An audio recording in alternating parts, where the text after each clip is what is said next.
tardes. Gracias por estar con nosotros esta tarde.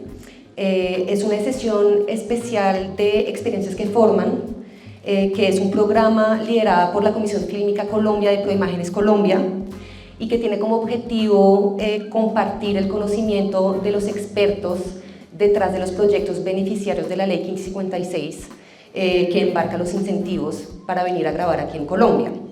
Esta tarde estamos muy felices de poder compartir con Bryant, que es el director de Elinor Wonders, y con Gabriel, que es el productor ejecutivo de Pipeline Studios y también de Elinor Wonders. Entonces, bienvenidos, muchas gracias por compartir con nosotros. Wes, you've been with Pipeline Studios for about 17 years. It's been a long time. What has kept you there for so long, and how has your role evolved? Yeah, here in 17 years always makes you feel a little bit old. Yeah, it's been an amazing journey.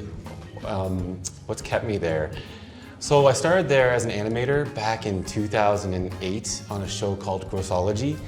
And very quickly I started to move up to lead animator, supervising animator, and I was able to supervise the animation on a lot of great shows like Scaredy Squirrel, Hotel Transylvania, Fang Bone, Star vs. the Forces of Evil, Sunny Day, and then of course SpongeBob Saving Bikini Bottom.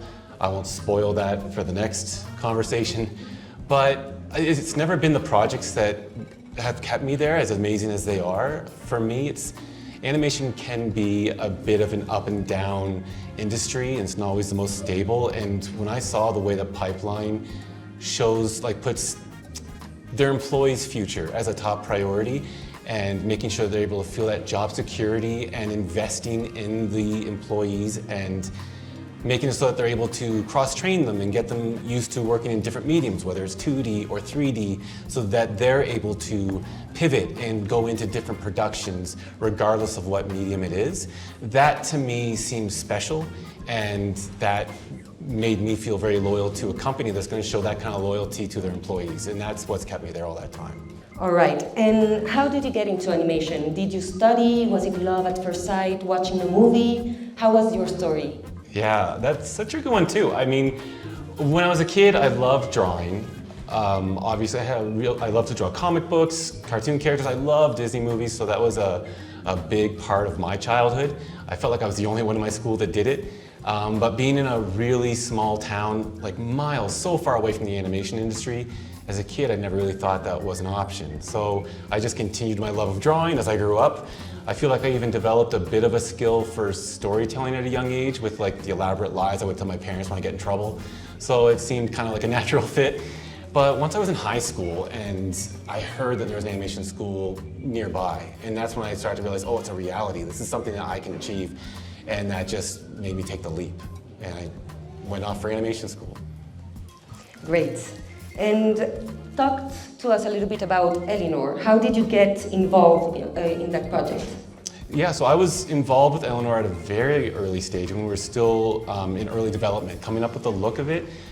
We wanted to really stay true to the style that came from the creator, from the artist, and I think we nailed that, so that was a real pleasure to kind of establish what Elinor was going to be. But then I kind of had to part ways with it for a short while because when season 1 started, I was already leading another show, so even though I got to kind of kick it off, I had to watch it be, led by someone else, a very talented director. So it was kind of a joy to see it grow up from a distance, keep my eye on it, seeing what it looks like, but when season 2 came back, I was offered the chance to then direct it, and I leaped, and it's been a pleasure. Okay, and talking about season 2, Gabriel, ¿qué te hizo tomar la decisión de venir y grabar la temporada 2, realizar la temporada 2 de Elinor aquí en Colombia? Sí, bueno, primero déjame agradecerles por la invitación, por estar aquí.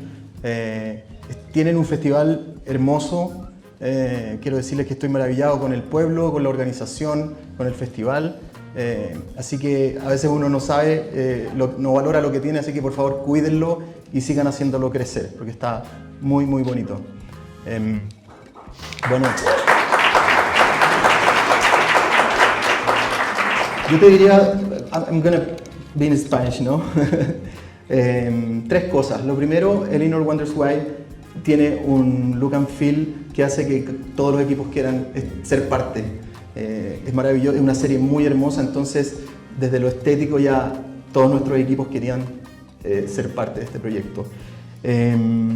Sentimos también que el talento en Colombia era capaz de enfrentar una producción en estos términos, una producción muy exigente con altos estándares. Entonces sentimos que ya el talento en Colombia estaba preparado para enfrentarlo. Y por supuesto el fondo, eso ayuda a empezar a tomar decisiones de este tipo, de poder mover producciones que tenemos en distintas partes, poder empezar a moverlas hacia Colombia, por supuesto. Así que esas tres cosas creo que son los principales aspectos para haber tomado la decisión. Wesley, what did you know about Colombia before this project? Oh, so I started coming down visiting Colombia back in 2011, I believe, to start training the animators in Colombia. So I knew quite a bit by the time this project started, but what I've learned about them through the training before this project was just the amount of passion that they showed. Like even thinking back to my first visit, when I knew that I was just going there to train a class of animators who haven't used the programs yet, who are fresh to animation. I walked into the class and they had their artwork around the classroom. And you could see just the raw talent and skill and passion that they put into their work. And I think that's what stood out to me. So I knew it was just going to be a simple matter of teaching the principles of animation in the program, because they had the drive and the desire to just grow in everything that they, put their efforts towards. So you already knew a little bit about Colombia. What was the reaction when they told you that Elinor Season 2 was going to be made here in Colombia? I felt like it was the right time. I was excited for it to happen. I've been watching the team grow through those years, not just as like animators, but as background painters, layout artists, studio managers, storyboard artists. And they've been growing as we've been working on, working with our team in Canada. And it just felt like they're ready to take on an entire production. So for me, it felt like the right time for it to happen. Great.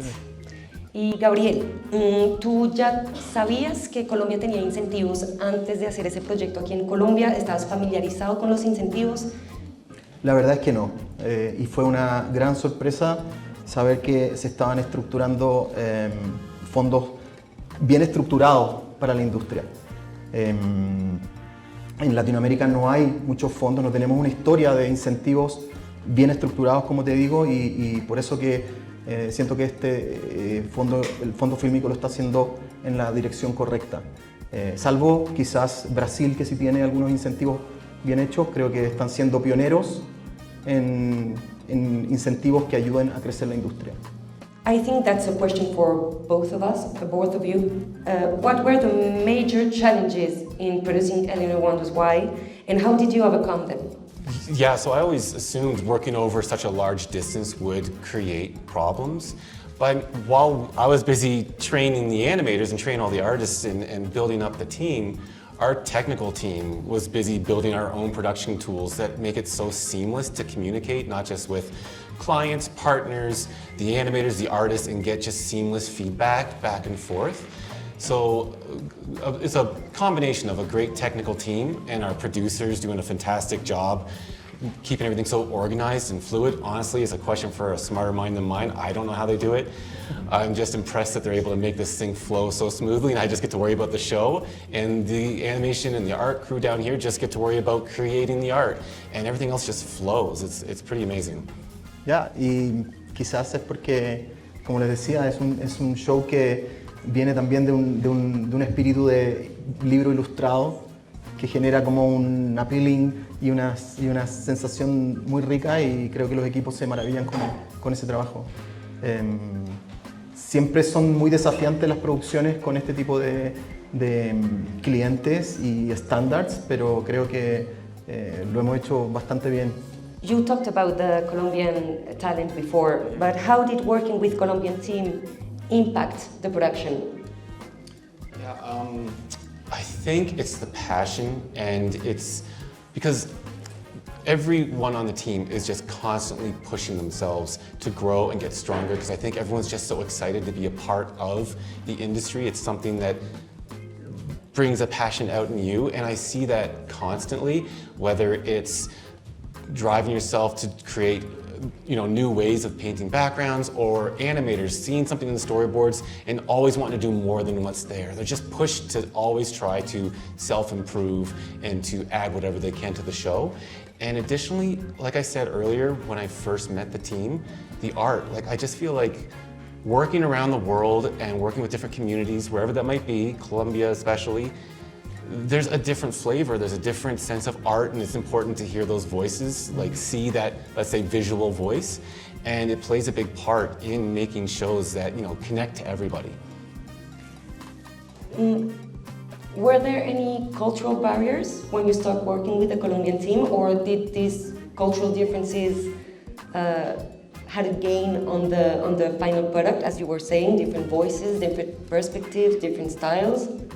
I don't think there are really any barriers.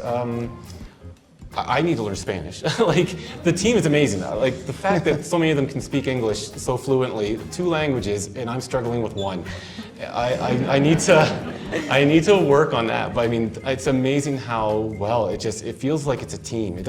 When you're working on the show, it just feels like you're just one cohesive team striving to figure out why butterflies fly on Elinor. It's just got that one voice. So it's been a pretty great experience.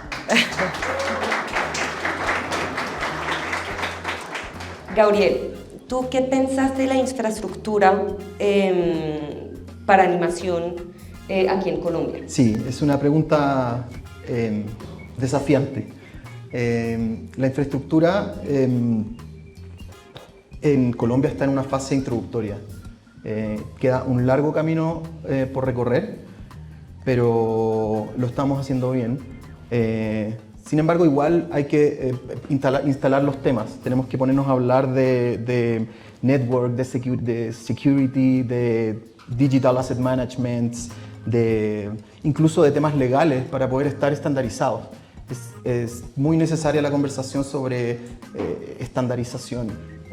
Si queremos seguir creciendo los equipos en Colombia, necesitamos producir al más alto nivel con los estándares de afuera. Y en Canadá tenemos los más altos estándares, entonces nuestros clientes saben perfectamente qué esperar. Y por eso que esta comunicación entre los equipos canadienses y colombianos y chilenos incluso tiene que ser cada vez mejor, cada vez más fluida. Ya lo es, pero tenemos un largo camino por recorrer ahí. Wesley, you were saying that you had experience working around the world. What do you think of the local animation industry compared to maybe other countries where you worked before? As far as the local animation industry goes, I think if I'm looking at my whole history of working with the team here, at the beginning it required more training, which is to be expected, and Pipeline did a great job investing in that training to bring the crew up to the level that's required for professional production. But then it's amazing to see how they've grown throughout the years to the point where now they're training themselves. We've got leads and supervisors and studio managers here in Colombia who I trained 10 years ago, and now they're training other people. So it's pretty great to see how the show is being done here. If you put that one in front of me and one that was done up in Canada, I can't see the difference. It's just grown so much that I feel so confident in sending stuff here and continuing to move forward with more productions. Bueno, y Gabriel, ¿qué rol tuvo el FFC en que la producción de Elinor Seasons 2 se pueda hacer posible? Fue vital. Nosotros tenemos aproximadamente 400 artistas alrededor del mundo, y esta decisión de haber obtenido este fondo nos hizo empezar a cambiar nuestro modelo de producción y moverlo hacia Colombia. Así que sí, sin duda fue esencial. ¿Cómo se organiza, o no sé si se organiza de manera diferente, un pipeline de producción para una serie infantil? Cada serie tiene su particularidad, dependiendo de la técnica, de la estética. Cada una de las producciones es distinta, pero hay cosas que tienen que ser muy comunes a todas. Por ejemplo, bueno, el desafío más grande de una serie, de este tipo de serie, es mantener el nivel creativo con las exigencias del budget y del pipeline y del schedule. Entonces, ese es el principal desafío de una producción. Y para eso, establecer, primero que nada, presupuestos realistas es clave. No engañarnos. Establecer un presupuesto realista hace que después la producción pueda correr de manera fluida. Armar el talento y definir bien los roles también resulta algo clave en este tipo de producciones. Definir roles y talento hace que las cosas queden claras y los equipos también tengan tranquilidad para poder avanzar. Y por último, siempre estar innovando y trayendo tecnología. Eso también hace que nuestras producciones puedan ir logrando esas eficiencias tan necesarias en la industria. Y no solo tecnología, sino que, o sea, no solo tecnología para procesos, sino también como para poder entrenar y poder seguir pensando en crecer talento, como dice Wes, poder hacer que los equipos vayan creciendo en sus capacidades, que vayamos teniendo roles más complejos cada vez. Así que yo te diría esas tres cosas. El equilibrio entre lo creativo y lo financiero y de compromiso, establecer presupuestos y formar equipos, y la tecnología y la innovación son clave. Wesley, what tools or technologies were essential for achieving the animation quality in Elinor Wonders? Why? Yeah, so to start off, I'll reiterate, like, our production tool was huge because it allows for such smooth communication between the animators here and our crew up in Canada, and to have that quick feedback and transparency has been a big part of it. The other programs that are key are, Storyboard Pro, Toon Boom Harmony, After Effects, Photoshop, but it's also about creating tools within those programs that help to make everything more efficient. Like, we have advanced volumetric rigs in Harmony that are a big part of giving it that natural look and allowing animators to achieve that more easily. And we're constantly developing those rigs and going further and further every day, always pushing to create more fluid animation, and again, making it more accessible to the crew to understand how it all works and training them up in it. So that's pretty crucial, getting the final look that we want to achieve. Right.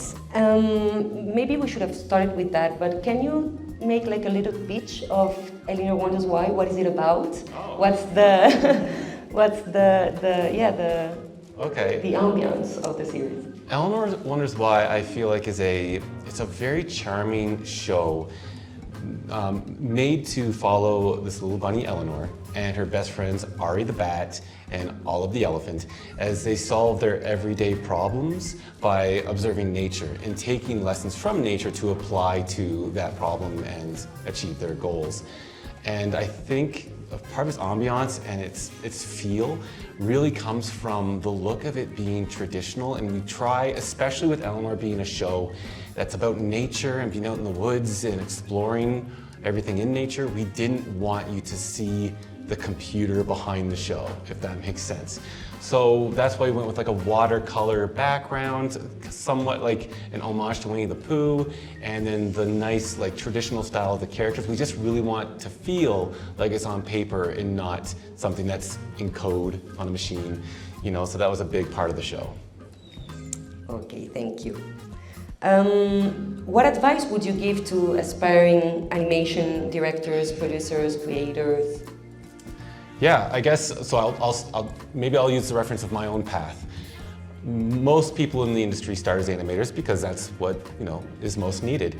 And I think a big part of growth and going from one stage to the next and developing as an artist and as a professional is listening to those people who are there to supervise you, train you, teach you, because they're always looking out for your best interest and trying to build you up as an artist.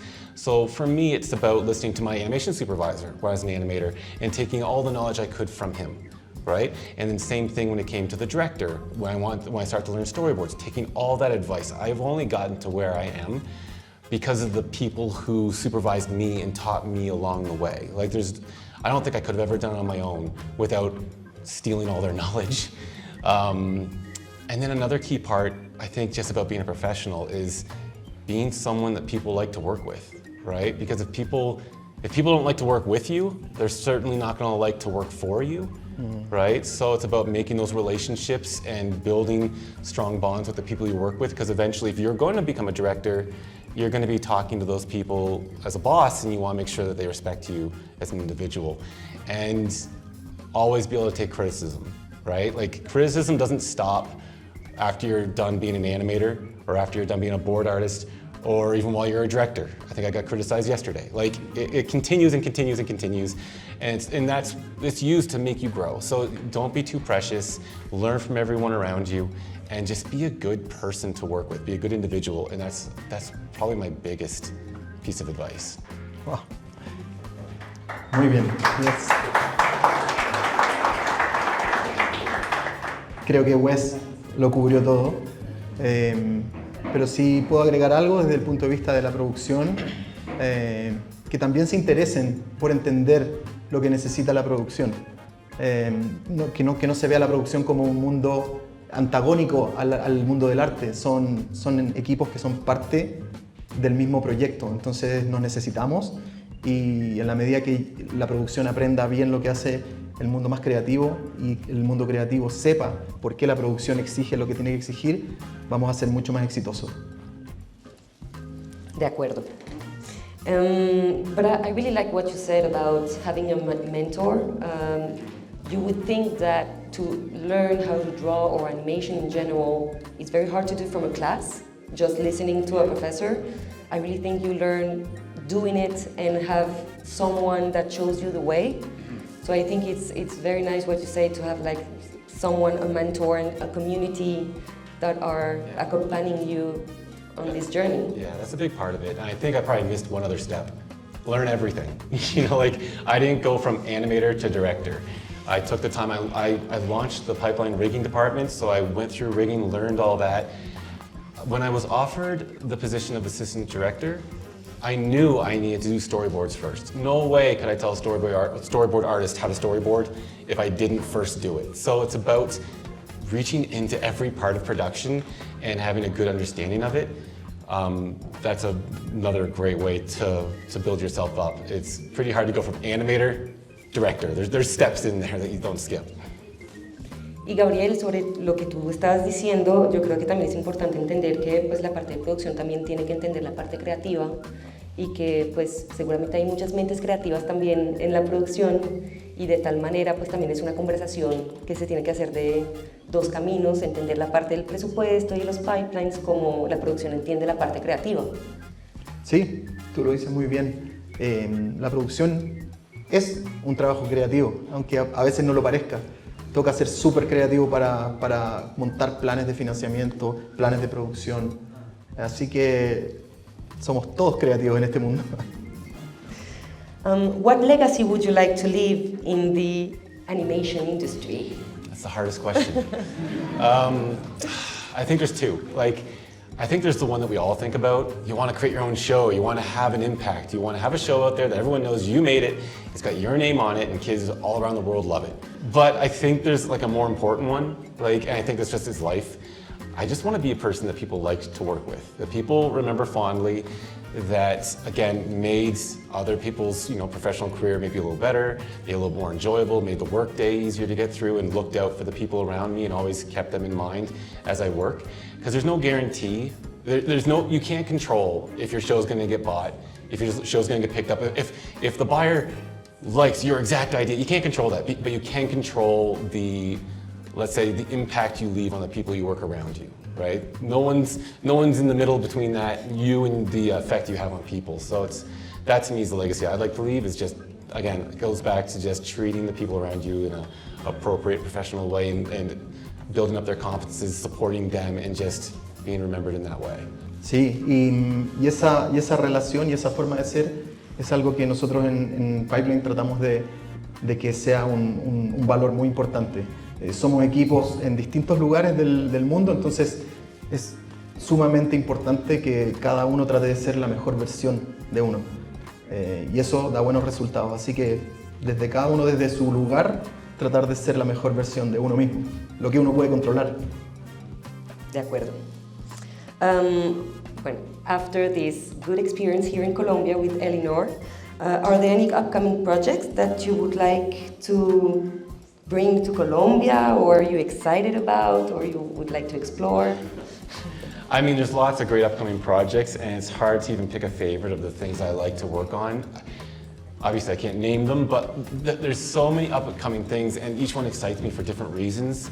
Some either is connected to a brand that I've always respected and can't wait to be a part of, or it's a story that I can't wait to get into. Like right now, the one I'm currently working on has like a visual look that I just can't wait to crack open and get into this whole new visual thing. So there's always something exciting about each new production that's coming in, whether that's, like I said, story, art style, the crew, the brand. So yeah, there's just a lot of stuff coming down the pipe. Sí, hay nuevos proyectos y como les comentaba anteriormente, el hecho de que estos fondos existan están haciendo cambiar nuestra mirada del modelo de producción y por supuesto con muchas ganas de seguir creciendo en Colombia el talento y el músculo de producción, así que yo creo que sí se vienen cosas nuevas, interesantes. Thank you, thank you. Bueno, vamos a abrir ahora las preguntas para el público. Antes de eso, solo quiero precisar algo sobre Experiencias que Forman. Como les dije, es una iniciativa de Proimágenes Colombia y la Comisión Fílmica Colombia. Ustedes pueden encontrar los episodios en el sitio web de Location Colombia, en Proimágenes Colombia también en la caja de herramientas, en el canal de YouTube. Y es un programa que hacemos en alianza con gente que hace cine. Entonces también están todos los episodios en el Spotify de gente que hace cine y la mayoría de las moderaciones las hacen Mauricio Romero, quien es el director de gente que hace cine. Bueno, nada, ahora si tienen preguntas para nuestros invitados, los invito a que levanten la mano. Okay, first of all, thank you very much for being here.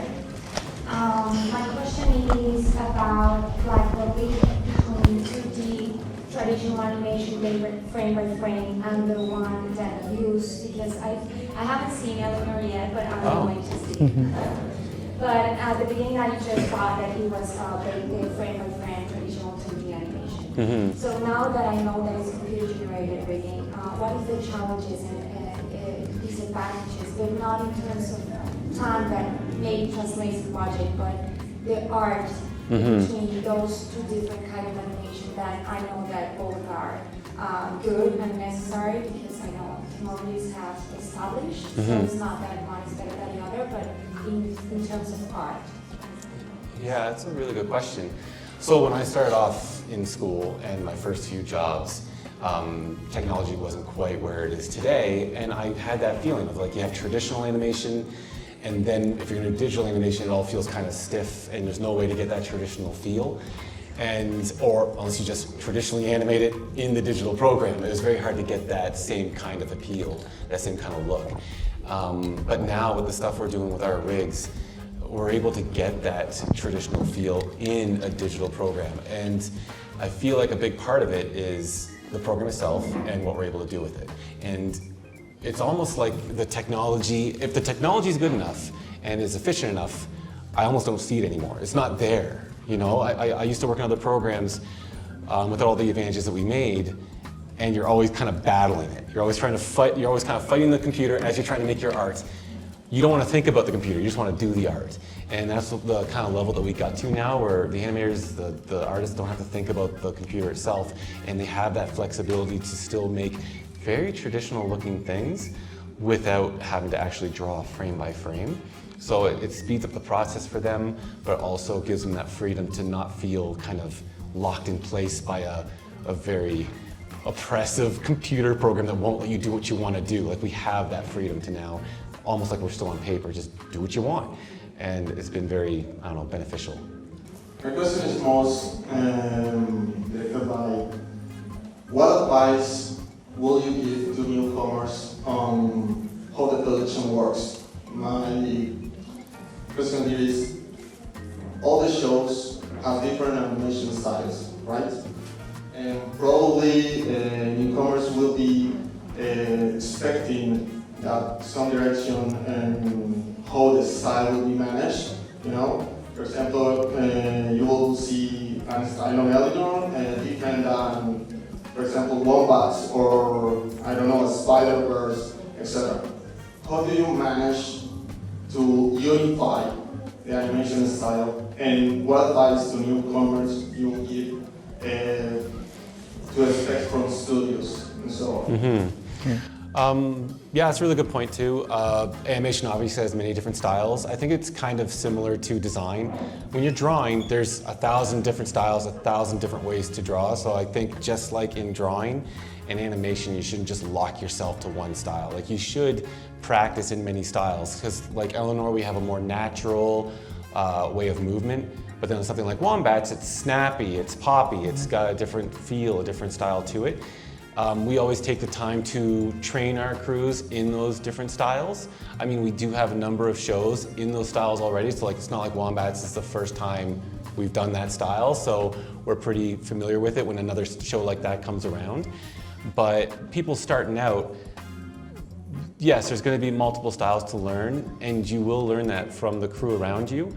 But it's also worth exploring that on your own beforehand. Like let's say if you're just in the industry and you're looking for your first job and you want to show how versatile you are. Versatility is everything. It's not just for designers. It's about showing that throw me in Wombats, throw me in Fangbone, throw me in Elinor Wonders Why. Like I can hit it. I can get to that style, right? I mean, and we all have our favorites. We all have the ones that we think we're best at. I feel like my strength is in the more natural style. I enjoy the snappy ones. But there's a guy in our studio who can just snap animation me under the table. He'll just destroy me in that style because that's like his natural flow. But yeah, it's about pushing yourself in those different styles and seeing what you can achieve in each one. I would like to know, in a way, how do you create new characters for animation as well? Because, for example, in Elinor, you have 2 seasons right now, but obviously in some seasons you have to add new characters. How do you start to think about that? Maybe how do you build the first main character as well? How do you take their personalities to be, I don't know, like compatible or the boundaries they have, how to structure the boundaries they have when they are in the show, because they match perfect as well. Yeah, I would like to know something about that. Okay. For starting with like building the characters, if you're talking about rigging them, I always feel like the best results always come from a rigger who also animates, right? Because they understand what the animators are going to need, so it keeps things consistent and to a level where you know that the animators are going to be able to get what they need out of it. And that's been a big part of our success, is our riggers understand animation throughout, and I think that allows for really good communication between the departments. And as far as when we create new characters and how they act, I think if I'm understanding the question correctly, how they, fit in the world correctly and don't feel out of place. A lot of that has to do with the writing. Again, we're trying to make sure that they all have the same feel and that they all belong in the same world. So a lot of that's personality as well, and